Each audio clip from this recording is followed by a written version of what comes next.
Well, babies are baking. I got everybody a wash or two on them. And now I'm going to focus on a baby that is pretty much done. I'm probably going to do another burnt umber wash on this baby. But before I do, I think I'm going to do some reblushing. And I thought I would just do a quick video on that. So I'm using the same exact palette we have been using. And that is just all the basic colors that you got in your kit. I'm not going to use anything different or exciting or new. I'm using a thin down red, and that's about it. A little bit of blue. And what I'm doing here is where the lips are, when I was creasing the baby, I put a little thin layer on the lips and it kind of pooled up in those lip corners. And I know you're probably all sick of watching me clean things up, but it makes a difference when you have tidy parts. So you can see this baby's lips are just barely stained kind of pink.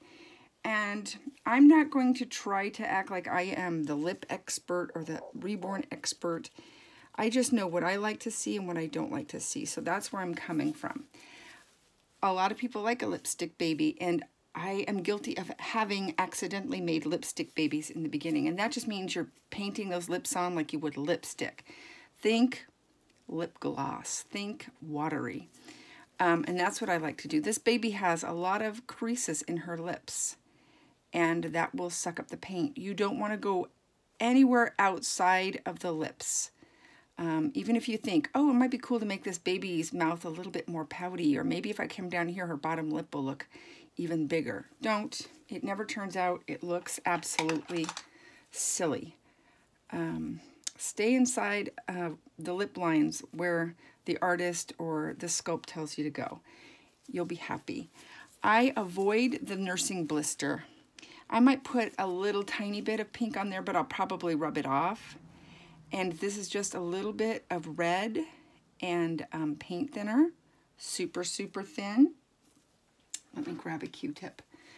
And all I'm doing is putting a little watery layer on top of those lips.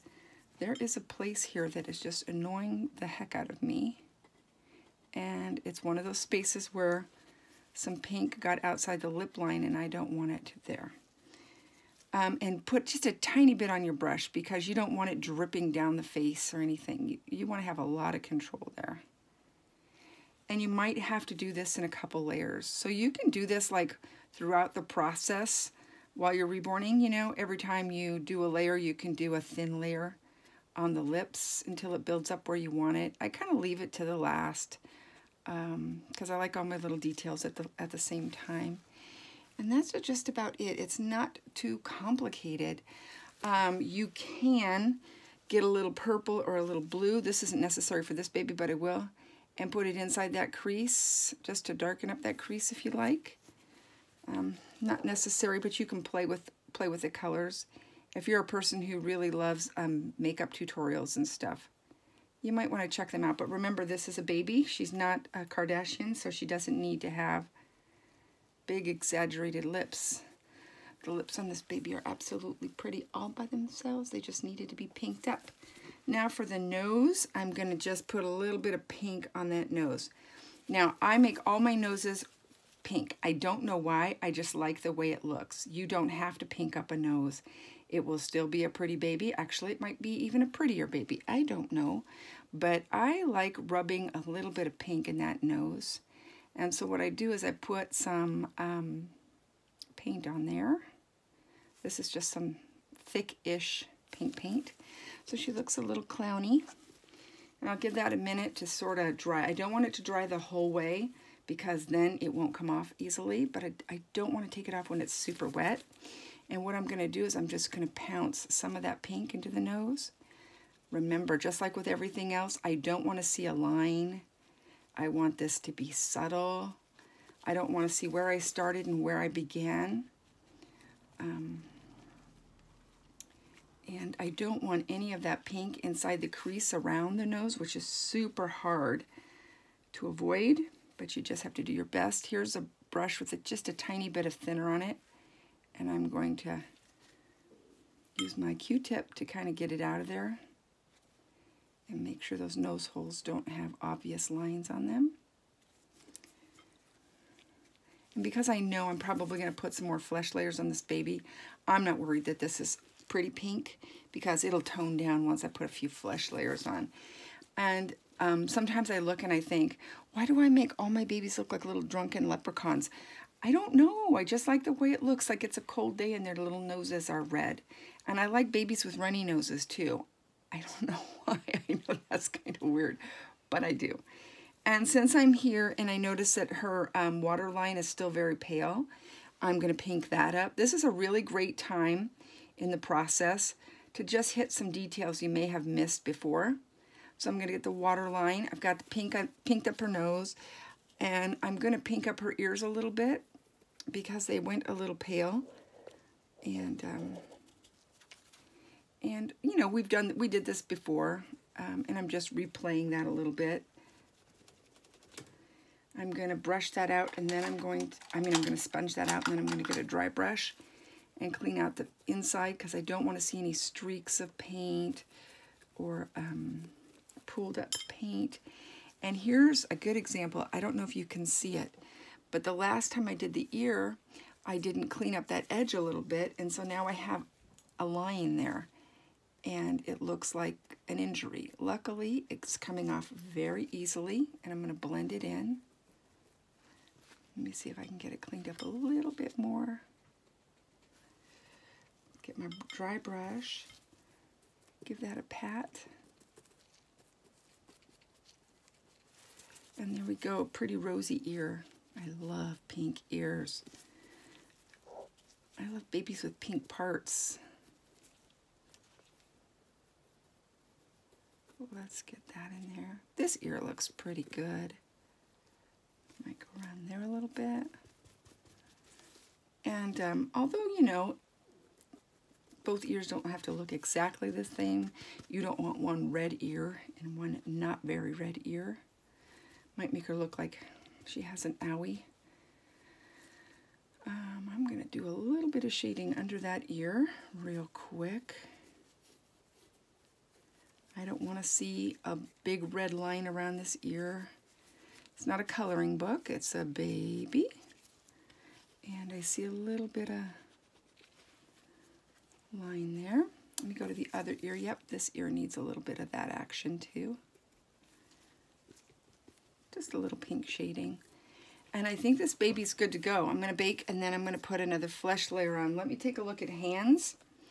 Now, a lot of weird stuff happens when you're baking hands. The more you bake, sometimes these get shiny. And nobody likes a shiny baby. I don't care if a baby's shiny, but I know a lot of people don't like shiny babies. And that's okay. You don't have to. And there's a fix for that. So if your baby starts to get shiny, don't panic. You're not doing anything wrong.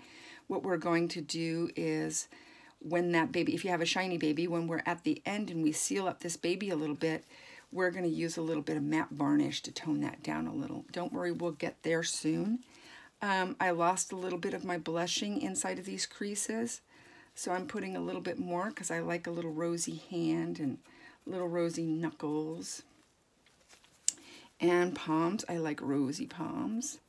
So I'm going to put a little bit more pink there because we lost it during some of those bakes. And I can see that this was that trouble hand. I had trouble with this before.